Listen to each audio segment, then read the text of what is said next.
హరే శ్రీనివాస. మీ నరసింహదాస్. పరమాత్ముడి ముందు దీపాన్ని వెలిగించాలి.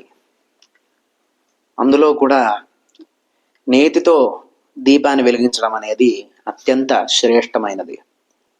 దేవుడి ముందు ఎంత సాధ్యమైతే అంత, ఎంతసేపు సాధ్యమైతే అంతసేపు, కనీసము 1 నిమిషమైనా, అర నిమిషమైనా నేతి యొక్క దీపాన్ని వెలిగించడం వల్ల ఏ విధమైనటువంటి ఫలం లభిస్తుంది అంటే చెబుతున్నారు, నిమిషం వా నిమిషార్ధం వా ఘృతదీపం నివేదయేత్ కల్పకోటి సహస్రాణి విష్ణులోకే మహీయతే అని.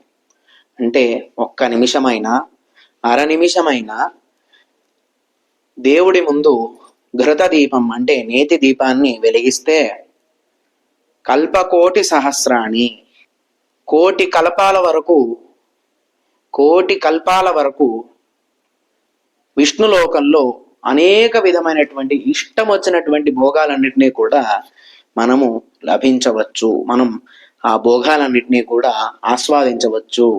కావున అందరూ కూడా ప్రయత్నపూర్వకంగా నేతి దీపాన్ని 1 నిమిషం పాటైనా లేదా అర నిమిషం పాటైనా వెలిగించాలని మనవి. హరే శ్రీనివాస.